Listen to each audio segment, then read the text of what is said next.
el libro de Eclesiastés, y esta es la primera vez que lo miramos juntos. Confieso francamente que es la primera vez que lo veo con una congregación. Así que es tan nuevo para mí como lo es para ustedes, excepto por la lectura privada. ¿Cuántos de ustedes alguna vez han escuchado una serie de sermones sobre Eclesiastés? Veamos. 1, 2, 3 de ustedes. Bueno, de vuelta estamos rompiendo suelo fresco, abriendo nuevos caminos como lo hicimos esta mañana. Por cierto, si aquellos de ustedes que tienen el mismo problema con Daniel, que Daniel tiene, él tiene leones los domingos por la mañana, ¿saben a lo que me refiero? Me refiero a que se queda en el foso. Realmente necesitan estar aquí el domingo por la mañana si quieren una dieta balanceada.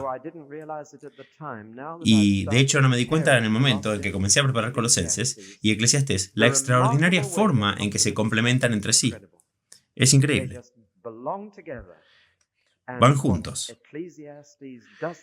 Lo que Eclesiastés no responde, Colosenses lo hace. Así que espero que algunos de ustedes puedan luchar contra esa línea y vengan los domingos por la mañana. Ahora, el libro de Eclesiastés, vamos a leer los primeros 11 versículos y luego les voy a dar un estudio introductorio para esta noche para que puedan ayudarse a leer el libro por ustedes mismos, suponiendo que haya algunos de aquí que no puedan volver. Capítulo 1. Estas son las palabras del filósofo, hijo de David, que fue rey en Jerusalén. Es inútil. Inútil, dijo el filósofo. La vida es inútil. Todo es inútil. Te pasas la vida trabajando, haciendo esfuerzo. ¿Y qué obtienes por eso? Las generaciones vienen y las generaciones van. Pero el mundo sigue igual. El sol todavía sale y todavía se pone. Regresa cansado a donde debe comenzar de nuevo. El viento sopla hacia el sur, el viento sopla hacia el norte, dando vueltas y vueltas y de regreso. Cada río fluye en el mar, pero el mar aún no se está llenando. El agua regresa a donde comenzaron los ríos y comienza todo de nuevo. Todo lleva al cansancio. Un cansancio demasiado grande para las palabras. Nuestros ojos nunca pueden ver lo suficiente para estar satisfechos. Nuestros oídos nunca pueden escuchar lo suficiente. Lo que pasó antes volverá a suceder. Lo que se hizo antes se volverá a hacer. No hay nada nuevo en el mundo entero. Mira, dicen ahí, aquí hay algo nuevo. Pero no. Todo sucedió mucho antes de que naciéramos. Nadie recuerda lo que pasó en el pasado, y en los próximos días no recordarán lo que sucede entre ahora y entonces.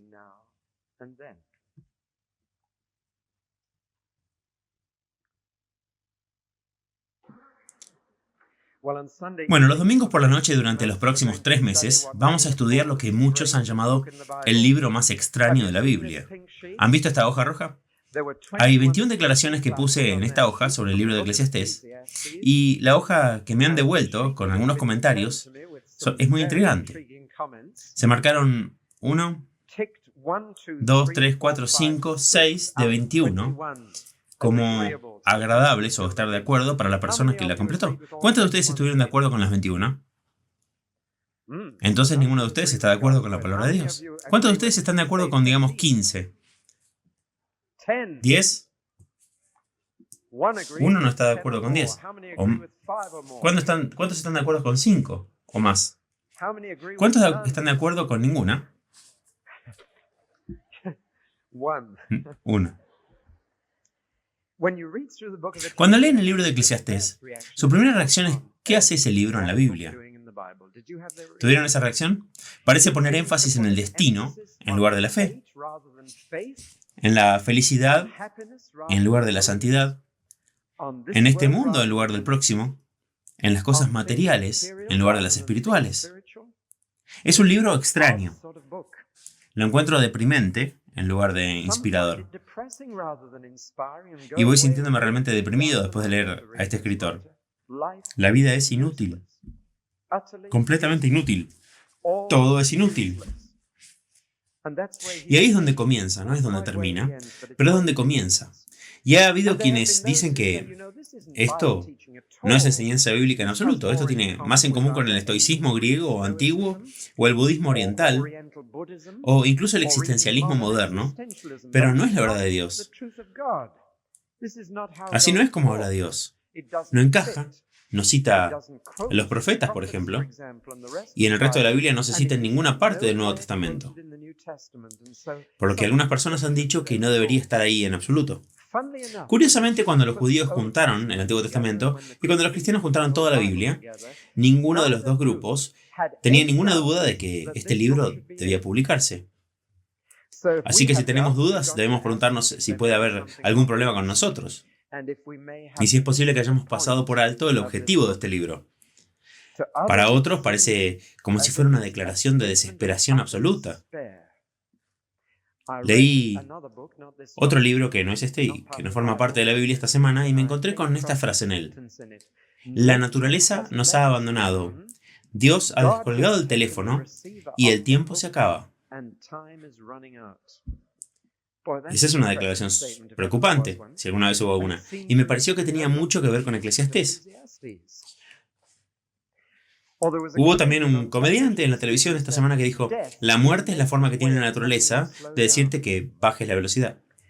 Ahora, ese tipo de humor enfermizo, ese tipo de humor negro se acerca mucho a alguna de las cosas que dice este hombre. Él dice, por ejemplo, recuerda que no importa cuánto tiempo vivas, estarás muerto mucho más tiempo. Ese es el mismo tipo de humor enfermo. Bueno, ¿qué lugar tiene en la palabra de Dios? ¿Qué hace ahí? Bueno, quiero empezar diciendo que esto fue escrito por un hombre que usó su cerebro.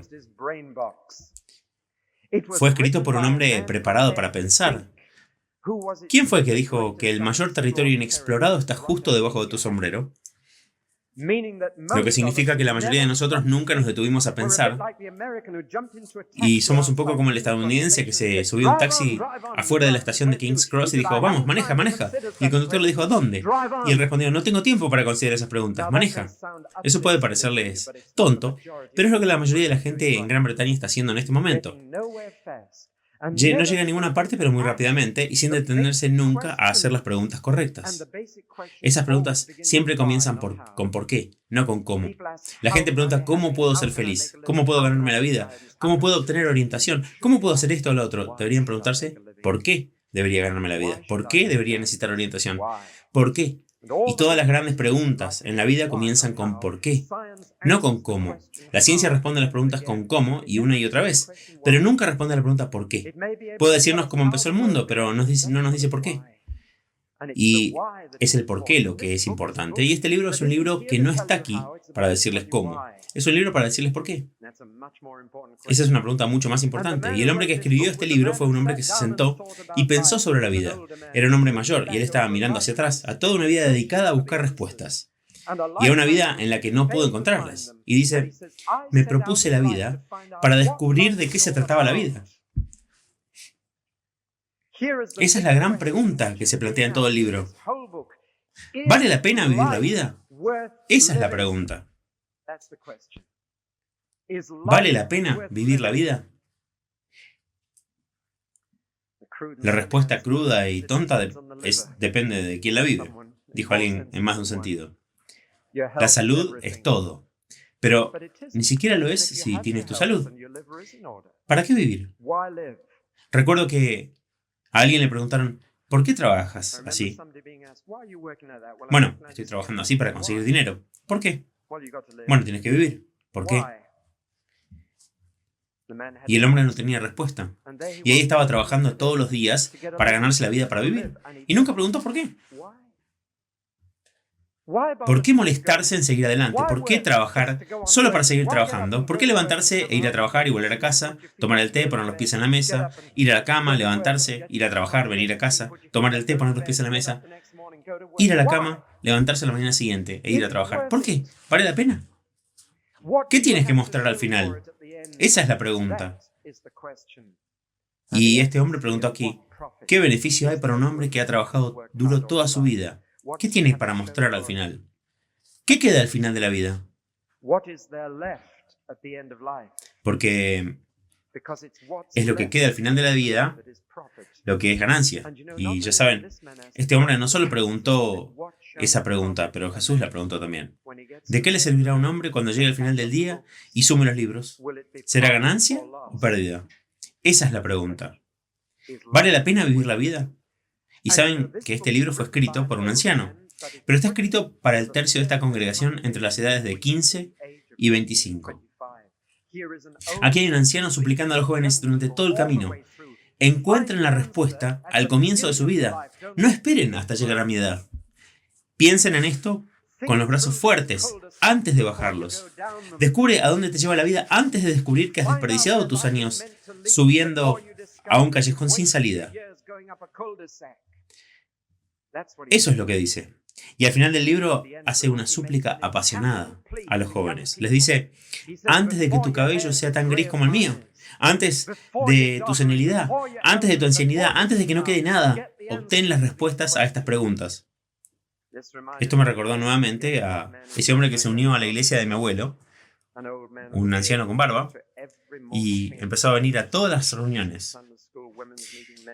Servicios dominicales, escuela dominical, reunión de mujeres, reunión de hombres, guías de los Boy Scouts, todo.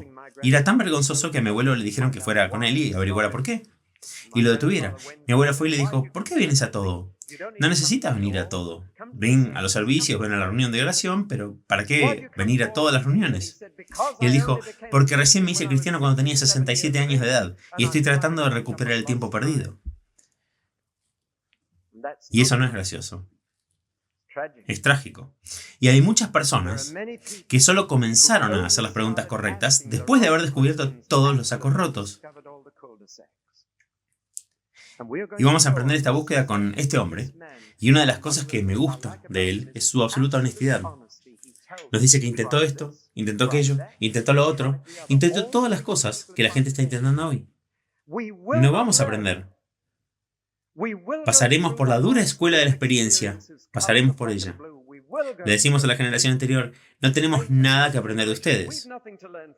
Y vamos y aprendemos las mismas lecciones que ellos tuvieron que aprender de la manera más difícil. Descubrimos que las cosas que pensábamos que prometían la vida son literalmente callejones sin salida. Y alabado sea Dios por alguien en la Biblia que fuera suficientemente honesto como para escribirlo en la vejez y decir, lo intenté, lo que sea, lo intenté. Y no encontré el significado de la vida.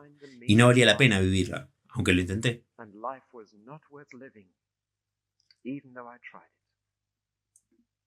Así que él tiene algo para decir. Para decirlo en pocas palabras, Eclesiastés hace todas las preguntas correctas, pero da respuestas incorrectas. Y es por eso que no estás de acuerdo con algunas de sus afirmaciones. Hace las preguntas correctas, pero aparece con las respuestas incorrectas. Y quiero hacer esta pregunta. ¿Por qué? En vista del hecho de que hizo las preguntas correctas, se le ocurrieron las respuestas incorrectas. La respuesta a mi pregunta es bastante simple. Decidió buscar el significado de la vida dentro de dos límites muy distintivos, y una vez que pones esos límites a la vida, te condenas a encontrar respuestas equivocadas. Primero que nada, él puso un límite en el espacio en su búsqueda. Buscó el significado de la vida bajo el sol. Y esa es una frase clave, y ocurre 28 veces en este breve libro de 12 capítulos. Bajo el sol, bajo el sol, bajo el sol. Dijo, he intentado todo bajo el sol. Y todavía usamos esa frase, ¿no es así? Él dice, he buscado en todas partes bajo el sol. Y esta fue la razón por la que se le ocurrieron respuestas incorrectas. Porque una vez que dices bajo el sol, te has excluido de la respuesta a tu pregunta sobre el significado de la vida. La frase bajo el sol significa que todo fue dentro de nuestro mundo observable. Todo lo que podemos ver a nivel del suelo. Todo lo que hay en la esfera en la que vivimos y nos movemos. Y una vez que dices, voy a buscar el sentido de la vida bajo el sol, te condenas a decir que la vida no tiene sentido. Es inútil. No vale la pena vivirla. Y este hombre está siendo absolutamente honesto. Que aquellos que viven bajo el sol, cuya mayor ambición es broncearse, descubrirán que es un callejón sin salida y que de esa manera no se consigue el sentido de la vida, viviendo bajo el sol, mirando a todas partes bajo el sol, haciendo cualquier cosa bajo el sol. No podrán encontrar un propósito para la vida. Ahora, la segunda limitación que impuso a su propia búsqueda fue una limitación en el tiempo. No solo limitado en el espacio, desde la Tierra hasta el Sol, en otras palabras, la iba a encontrar aquí, en algún lugar de este universo observable, también puso un límite al tiempo. Y otra frase que aparece una y otra vez y es clave es mientras viva. Y este hombre no tenía concepto de vida después de la muerte. Una y otra vez pregunta, ¿quién puede decirme qué pasará conmigo cuando muera? Nadie. No hay respuesta para eso. Y por eso dice, tengo que encontrar el significado de la vida en esta vida. Tengo que encontrar las respuestas en esta vida. Bueno, estos dos límites, bajo el sol y mientras viva, le impidieron encontrar las respuestas correctas. Y este libro lo dice alto y claro, y Dios lo quería en la Biblia, y dice, si eres secular, si eres humanista, si estás limitado en el tiempo y el espacio, por lo que puedes observar y por cuánto tiempo vives, al final del día solo puedes llegar a una sola conclusión. La vida es inútil. Si son honestos consigo mismos, al final del día lo dirán. Ha sido inútil. Ha sido una pérdida de tiempo. Esa es una declaración honesta. Y alabado sea Dios, Dios comienza donde estamos y la Biblia comienza donde estás tú. Y lo que estoy diciendo ahora puede ser precisamente lo que tú piensas, especialmente si eres una persona mayor. Estás empezando a sentirse decepcionado y desilusionado. Partiste, como lo dice este hombre, con grandes esperanzas para la vida. De que la vida cumpliría sus promesas. La vida estaba llena de promesas y construiste tus castillos en el aire y terminaste con un pequeño bungalow en Bournemouth y estás desilusionado.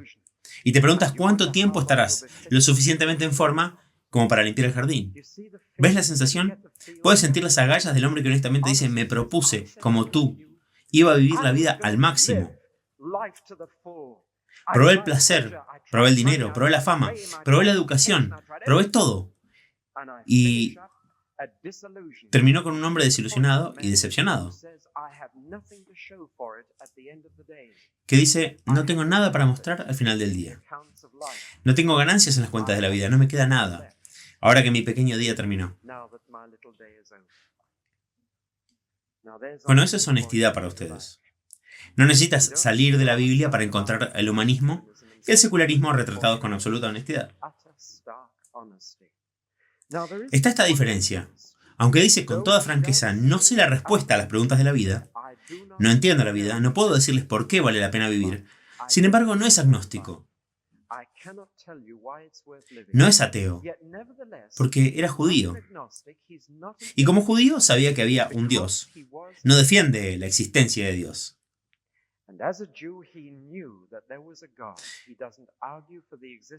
Como la Biblia en su conjunto asume que hay un Dios, y la palabra Dios aparece de vez en cuando, y la gente dice, bueno, seguramente está llegando por encima del sol, pero no lo está. Dice que Dios está por encima del sol y que está seguro de que Dios debe tener la respuesta a estas preguntas. Pero Él no responde. No me ha dicho su secreto. Así que no puedo decírtelo, dice. Creo que a largo plazo debe ser mejor temer a Dios, pero no puedo decirles por qué. Creo que debe ser bueno y debe rendir ser bueno. Pero él dijo, todos los hechos de la vida me dicen que no es así. Y a través de este libro hay una tensión en este hombre entre la fe, en la que fue criado para crecer y creer como un niño judío, que hay un Dios y que ese Dios es justo y equitativo, y que para Dios la vida sí importa, y que la vida tiene un significado, pero tuvo que decir, bueno, no me dijo cuál es. He tenido que buscarlo por mí mismo y no lo encontré, y simplemente no lo sé. Y en base a eso dijo, les voy a dar a ustedes, jóvenes, algunos consejos sobre cómo afrontar un mundo cuyo significado los elude. Cómo hacer algo de una vida cuyo significado se te escapa. Y, ¿saben? Si eso fuera todo lo que tuviera que predicarles, no creo que me molestaría en predicarlo, pero todos los domingos por la noche leeremos este libro. Y voy a terminar mostrándoles cómo nuestro Señor Jesucristo contrasta y complementa a este hombre. y toma sus preguntas y las responde.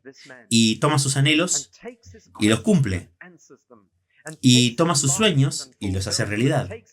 Y ustedes necesitan seguir adelante por Eclesiastés para encontrar a Cristo. Necesitan pasar por algún tipo de experiencia en la que dices, simplemente lo veo todo como inútil. No puedo encontrar significado, no puedo encontrar la vida, no estoy satisfecho. No estoy satisfecho. Tienes que ir a través de eso. Escuchar a Cristo decir, esto es vida. Esto es vida. Descubrir que después de todo, todo vale la pena. Y que hay un tremendo propósito y significado en ello. Como una persona me dijo, hay más fe en la duda honesta que en la mitad de los credos. Escuché esa pequeña frase, creo que es verdad. Ahora, quiero decir solo un poco sobre el escritor. No voy a entrar en todo lo que dicen los eruditos sobre si es Salomón o no. Su nombre ciertamente nunca aparece en el libro, pero él sí se describe a sí mismo como un hijo de David y el rey de Israel, que vive en Jerusalén. Tal vez vuelva a esa pregunta. ¿Era Salomón o no? Pero se da a sí mismo un título, muy inusual. Kohelet, que significa originalmente una audiencia, o una congregación, o una asamblea. Y luego pasó a significar el hombre que los reunía. Y después de eso pasó a significar conferencista o profesor, y por eso el filósofo. Y de hecho es la traducción que he elegido en la Biblia de las Buenas Nuevas. El filósofo. Y un filósofo es una persona a la que le gustan las respuestas. Filo significa amo, y la palabra Sofía viene de Sofía, del griego, sabiduría. Me gusta saber. Es un hombre que quiere respuestas de la vida. Él quiere hacer las preguntas y quiere una respuesta, y lo alabo por eso. Demasiadas personas pasan por la vida sin siquiera hacer las preguntas correctas. Es por eso que nunca encuentran a Jesucristo. No preguntan.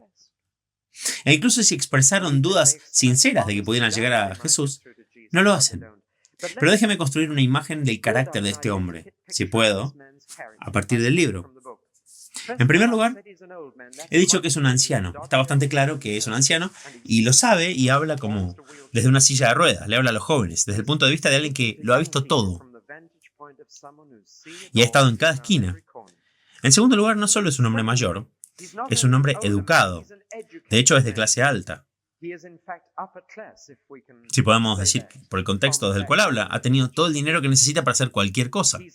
Ha tenido toda la educación que podría haber pedido. Este hombre es un hombre muy observador. Observa la vida con atención. Observa y es muy desapegado. Observador, no es prejuicioso, mira una situación humana y dice, ¿saben? Este es el hecho, por mucho que contradiga mi fe. Están los hechos. Es un hombre observador, es un hombre piadoso. Cree que hay un Dios y no discute ese punto. No puede encajar esa fe en los hechos, pero cree que hay un Dios, ya lo dije. Es un hombre trabajador, tengo la impresión de que tiene un carácter dinámico y enérgico. Cualquier cosa que hizo, lo hizo hasta el fondo, no a medias. Fue hasta el final. Todo lo que intentó fue hasta el final, por lo que es un personaje realmente emocionante. Encuentro que hay un hombre respetado al que se le recurre para dar consejos a los más jóvenes.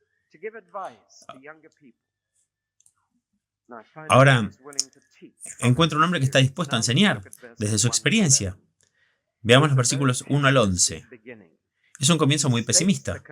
Él expresa la conclusión a la que ha llegado en respuesta a la gran pregunta, ¿vale la pena vivir la vida? Él expresa su respuesta y luego comienza a decirnos por qué ha llegado a esa conclusión. Y su conclusión es que la vida es inútil. Las versiones anteriores de la Biblia tenían la palabra vanidad, pero esa palabra ha comenzado a perder su significado. Es una palabra que significa vacío, hueco.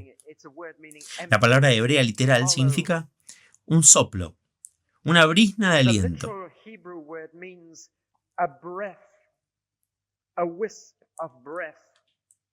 Es una muy buena descripción de la vida, ¿no? Empiezas a respirar y luego cesas. La vida es solo un aliento que se ha ido. Es casi la descripción de salir en una fría mañana de invierno y ver el aliento salir de tu boca y lo ves salir y luego muy rápidamente se dispersa y desaparece. La vida es solo un soplo. Se fue.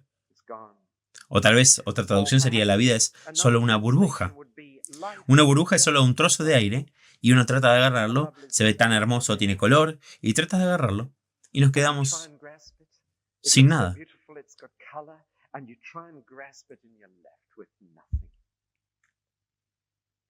Cristina Rossetti escribió este pequeño verso de un poema. Nuestra cara está puesta como un pedernal contra nuestros problemas, pero hay muchas cosas que nos consuelan. Esta burbuja es una burbuja de color arcoíris. Esta vida de burbujas es tumultuosa. Solo una burbuja. Ahora, cualquiera que sienta que la vida es solo una burbuja debería leer este libro. Aquí hay un hombre que dijo que una burbuja era una burbuja de color del arco iris, y lo agarré y descubrí que era solo un poco de aire, la nada. Francamente, si hubiera estado traduciendo la Biblia, habría dicho: la vida no tiene sentido. Ese es el verdadero sabor de lo que está diciendo aquí. No tienes nada que mostrar al final. No te queda nada al final del día. En el momento en que mueres, trazas una línea debajo de las cuentas y dices: ahora, ¿qué me queda que pueda conservar? Porque esa es tu ganancia. ¿Qué me queda? La respuesta es nada. Y he trabajado tan duro y he estado tan ocupado y es tan inútil.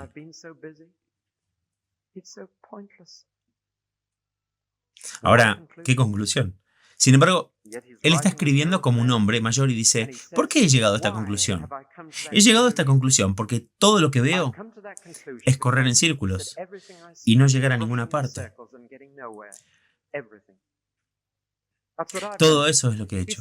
Dijo que la vida para mí ha sido una cinta de correr o una rotonda. Para algunos la vida es como una calecita, en la que suben, se la pasan genial mientras están dando vueltas y vueltas y vueltas y bajan justo donde llegaron. Han perdido su dinero. Para otros la vida no es una rotonda, es una cinta de correr. Te subes y das vueltas y vueltas y sigues tu camino hacia la oficina y de regreso y solo una cinta de correr. Pero te bajas justo donde llegaste. Las generaciones vienen y las generaciones van, pero el mundo sigue igual, porque estaba allí antes de que tú vinieras. Y va a estar ahí después de que te hayas ido. ¿Es esto? ¿No es enfrentar los hechos esto? ¿No es ser completamente honesto? Y no tendrás nada. Pero alguien me va a decir: bueno, la gente dice esto, me lo han dicho a mí.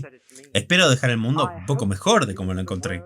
Espero dejar algo para aquellos que van detrás de mí. ¿Has oído eso? Esa es la esperanza que mantiene a mucha gente andando. Saben que cuando lleguen al final del camino no tienen nada que tomar de este mundo. Desnudos entraron, desnudos salen. Así que esperan dejar algo para las personas que siguen. Pero este hombre dice: enfrenta la vida con honestidad. ¿Crees que serás recordado? ¿Durante cuánto tiempo? ¿Crees que tu pequeña vida realmente hará una gran diferencia en este mundo? Ni un poco. No tienes ninguna impresión. Continuará sin ti. Las estaciones vendrán, las estaciones se irán, la gente va a nacer y la gente va a morir. El mundo sigue igual como si nunca hubieras estado. Está hablando duro. Sí, pero está haciendo que la gente enfrente los hechos. Los lleva a la conclusión lógica de su propio pensamiento. Si tienes esperanzas de dejar este mundo como un lugar más feliz y mejor de lo que lo encontraste, piénsalo de nuevo. Tendrá tanta guerra y la misma hambruna, si no más, después de que te hayas ido que antes de venir. Así que si crees que vas a cambiar el mundo, dice: piénsalo de nuevo. Ese no es el significado de la vida. Dijo: las vidas individuales son como un trozo de papel que acaba de ser arrojado al río y que flota hacia abajo, y luego se desintegra gradualmente y se hunde hasta el fondo. Y el río sigue fluyendo tal como lo hacía antes. Dicen: miren, no solo la vida humana, la gente nace y muere. Había un médico cristiano de 90 años en Whitby, en Yorkshire, y estaba invitado a hablar a un club juvenil en el que había algunos jóvenes muy entusiastas.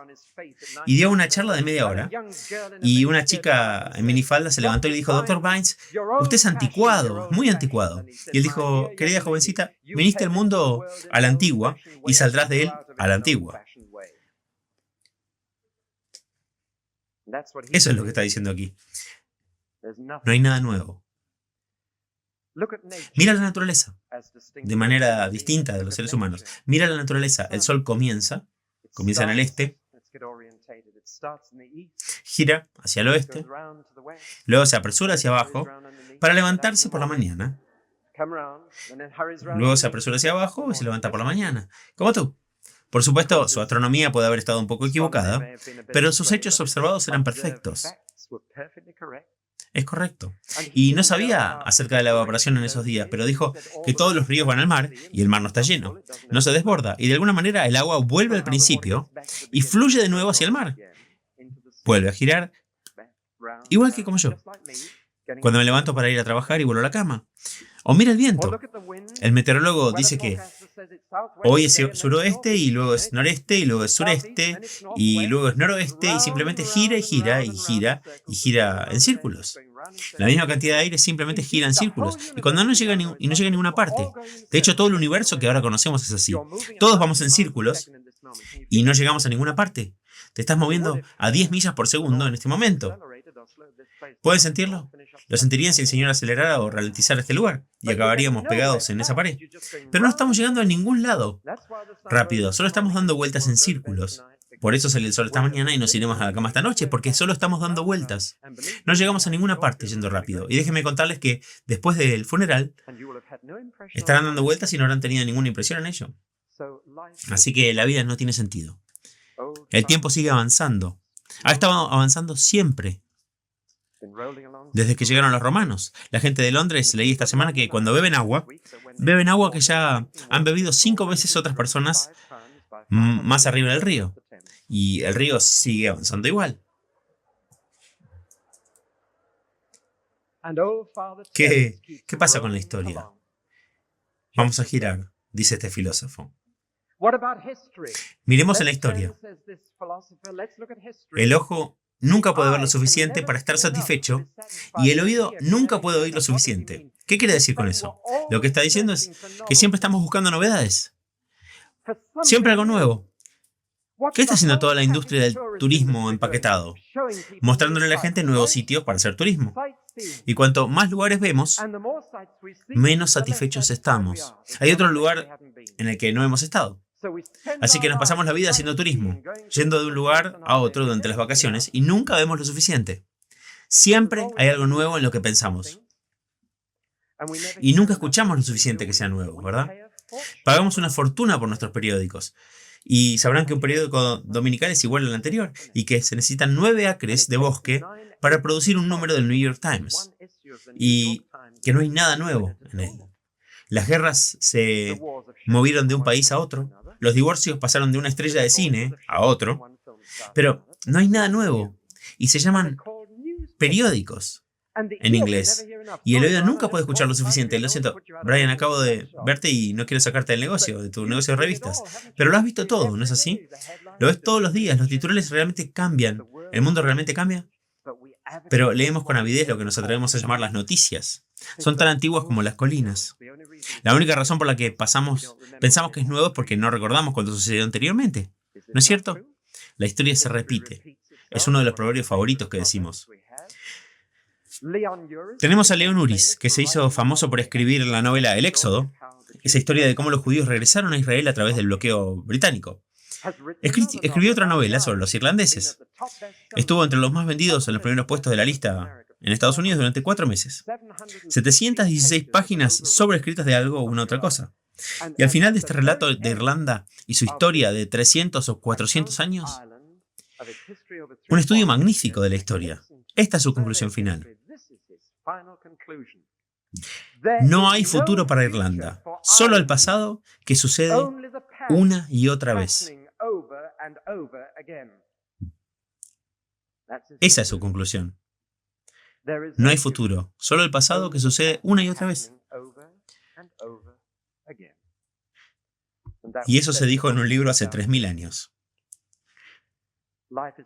La vida no tiene sentido, no estamos llegando a ninguna parte. Primero dando vueltas en círculos, la historia da vueltas en círculos. Esta semana la revista Time está reseñando un libro sobre la historia de la Iglesia. Y en él, el crítico habló sobre lo que llamó la resonancia contemporánea. Dijo, si crees que hay cualquier cosa nueva en la historia de la Iglesia, todo sucedió antes. Y mostró cómo había sucedido. Dijo, ¿crees que los hippies invadiendo la iglesia es algo nuevo? Y cita algo de la Edad Media. Dijo, ¿crees que los sobornos de Lockheed son algo nuevo? Y mira cómo los obispos establecieron doctrinas en ciertos países del mundo en la Edad Media. Y continúa. Simplemente dijo que no hay nada nuevo. No soy muy bueno en francés y realmente no puedo pronunciar bien, pero ¿conocen el proverbio francés? Significa que cuanto más cambian las cosas, más resultan ser las mismas. Disculpas a todas las personas de habla francesa en la congregación. Puedo decirlo mejor en inglés. Cuanto más cambian las cosas, más resultan ser las mismas. Bueno, eso es una forma negativa de empezar. Es negativo, pero es cierto.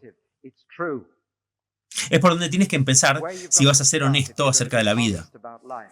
Ahora, las personas que encuentro para discutir sobre esta conclusión son aquellos que son jóvenes, aquellos que son ambiciosos, aquellos que estoy seguro de que pueden dejar una huella en la vida. Pero no es frecuente que encuentre personas mayores discutiendo con esta conclusión. Estoy hablando ahora de personas mayores que no han encontrado la respuesta a la pregunta y dirían, sí, eso describe cómo me siento. Hombres de 50 años vinieron y me dijeron, mirando hacia atrás en mi vida laboral, no puedo responder a la pregunta, ¿qué logré? ¿Qué logré? Cuando me jubile y consiga mi reloj de oro y me vaya, no me extrañarán, todo seguirá exactamente como era. Así es la vida. Así es la vida del hombre. Es honesto. La Biblia muestra aquí que puedes recorrer un camino tras otro hasta el final y aún así te darás cuenta de que no hay ninguna manera. Ninguna manera. El problema es que muchas personas ni siquiera piensan hasta aquí. Jesús criticó a estas personas y les dijo, eres un tonto si solo piensas en términos de lo que puedes lograr en esta vida. Eres un tonto porque esta noche te dirán que hagas la cuenta y no tendrás nada que mostrar a cambio. No habrá beneficio. ¿De qué te beneficiará si has vivido dentro de este marco circunscrito bajo el sol y has tratado de hacer que la vida valga la pena dentro de ese marco? Estás condenado a la decepción. ¿Aprenderás de un anciano? ¿Vas a ver este libro de Eclesiastés como una señal de advertencia? ¿Está dispuesto a escuchar a un anciano diciendo la verdad sobre todas las cosas que algunos de ustedes los jóvenes están intentando con la esperanza de que les traerán una vida real?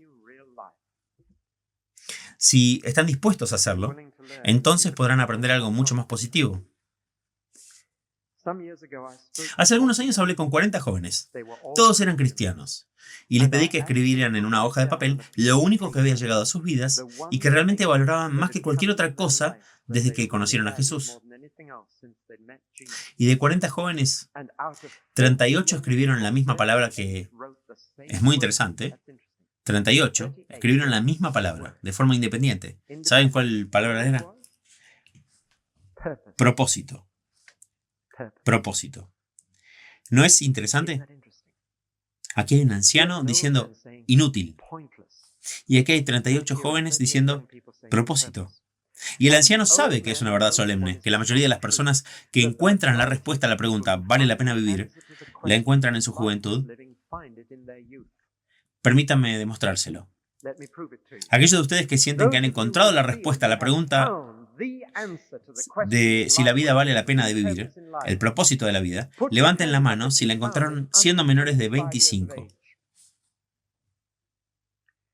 He probado mi punto. Por eso, el anciano les escribe a los jóvenes. Por eso dice, recuerden a su Creador en los días de su juventud, antes de que lleguen los años cuando sea demasiado tarde. Encuentra a Dios ahora y encontrarás la vida ahora. Él está diciendo, fui hasta ahí y no puede relacionar la vida con Dios. Y el resultado fue al final de la vida, la conclusión fue, mi vida ha sido inútil. He estado dando vueltas en círculos sin llegar a ninguna parte rápidamente.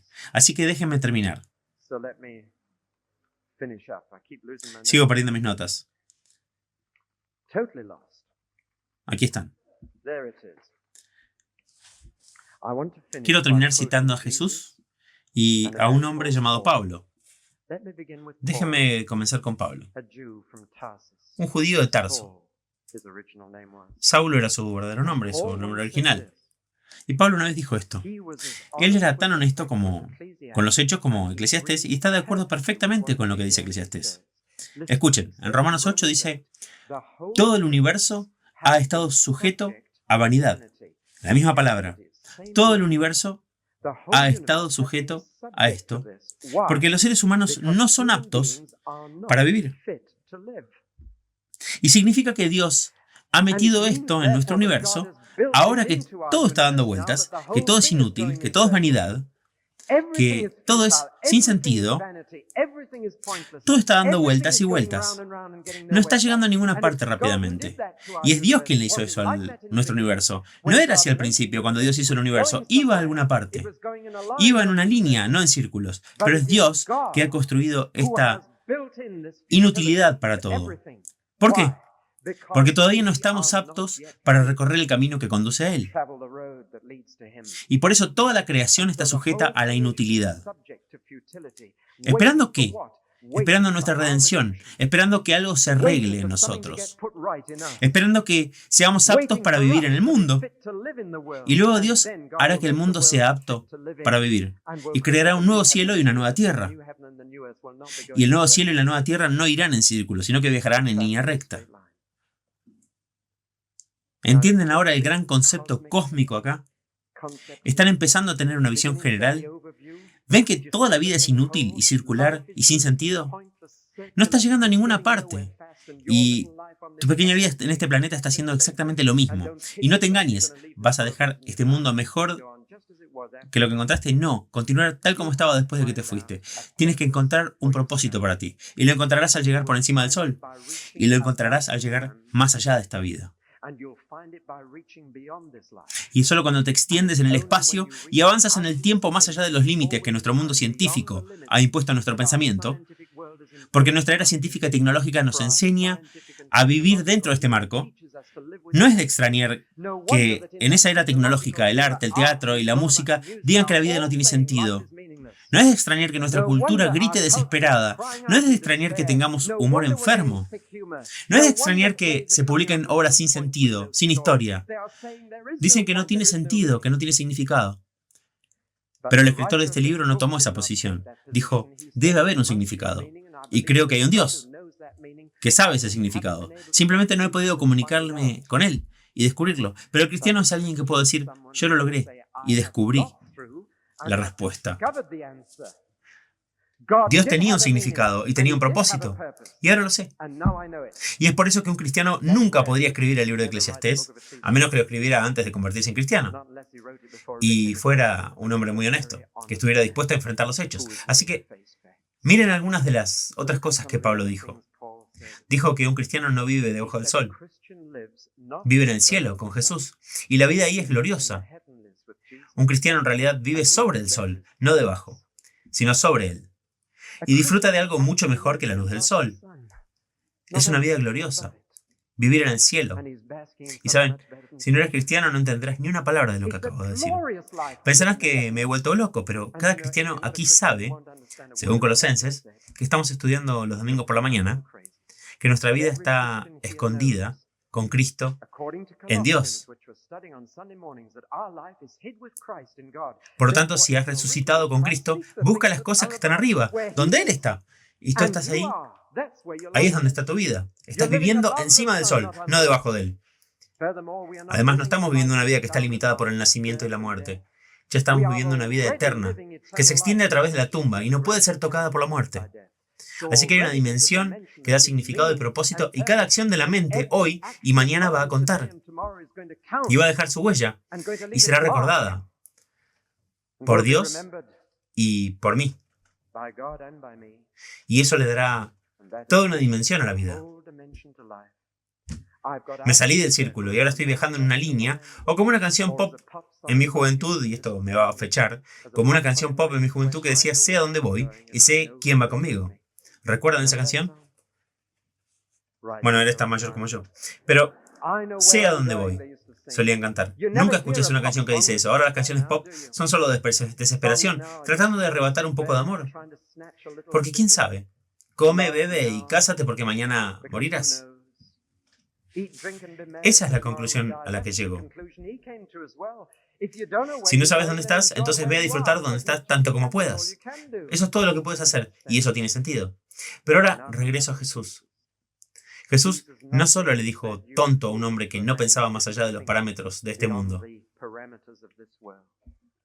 Jesús también dijo esto: es vida, conocerte a ti, Dios, y conocer a Jesús a quien enviaste. Esto es vida. Y si lees las enseñanzas de Jesús, Él relaciona la vida aquí y ahora con el mundo sobre el sol y el mundo más allá de la tumba. Y una vez que entras en esas dimensiones, tu pensamiento, encontraste la respuesta que este hombre nunca encontró. Y dices que la vida no tiene sentido. Para nada. Ahora solo tiene sentido. Nunca había sentido de esto antes, mientras corría por esa rotonda. Ahora estoy fuera de la rotonda y soy un peregrino. Y voy a algún lugar. Y sé a dónde voy. Y sé quién va conmigo. El Dr. Pearson, el gran predicador, dijo una vez esto: la clave del Eclesiastés es que un hombre es demasiado grande para este mundo. ¿Entienden lo que estaba diciendo? Si cortas la vida al nivel del sol y al momento de la tumba, y eres demasiado grande para caber en esa caja, te extiendes más allá de ella. Es una caja y estás confinado dentro de ella y no puedes extender tus alas, no puedes vivir dentro de esa caja. Puedes intentarlo, puedes engañarte durante años diciendo que estás teniendo una gran vida, pero te advierto que llegarás hasta el punto que dices que cualquiera que haya sido, cualquiera que fuera la escena, es inútil. Las promesas son inútiles. Entonces tal vez recuerdes que un predicador dijo una vez que si mirabas por encima del sol y veías a Dios, y si mirabas más allá de la tumba y veías a Jesús preparando otra vida para ti, verías que la vida aquí es una preparación, una peregrinación que te lleva a algún lugar. No te lleva a 6 pies bajo tierra, te lleva a la gloria. Y una vez que veas eso, el lunes por la mañana se convierte en un día diferente. La vida va a alguna parte. Esto es muerte para la filosofía de la evolución y es muerte para el humanista o optimista. Es por eso que odian esta conclusión. La vida es inútil y no la afrontarán. Aquellos que creen que automáticamente el mundo entero está evolucionando y llegando a algún lugar es basura. No está llegando a ninguna parte. Dios lo sometió a inutilidad. No estamos evolucionando a ninguna parte. Y creo que en este último cuarto del siglo XX sería temerario decir que el mundo de hoy es mejor que cuando se escribe Eclesiastés, ¿no? ¿Hay menos guerras? ¿Hay menos sufrimiento? ¿Pueden los hombres llevarse mejor entre ellos? Es lo mismo. Y entonces Eclesiastés nos levanta, derribándonos. Dice: sigue tu propio pensamiento hasta su límite lógico, hasta que te hayas dado cuenta de que la vida no tiene sentido. Entonces, estarás listo para escuchar a otro predicador llamado Jesús, que vino a elevarnos por encima del sol y a darnos vida más allá de la tumba, para que podamos decir que la vida es útil. Ahí hay un punto. Lo puedo ver ahora. Bueno, voy a hacer algo ahora. Hablen durante 2 minutos con quien puedan hablar unos a otros sobre el sermón. Bueno, quiero que sean francos y honestos y le digan a la persona sentada al lado exactamente lo que pensaron en los últimos 3/4 de hora y tienen 2 minutos para hacerlo.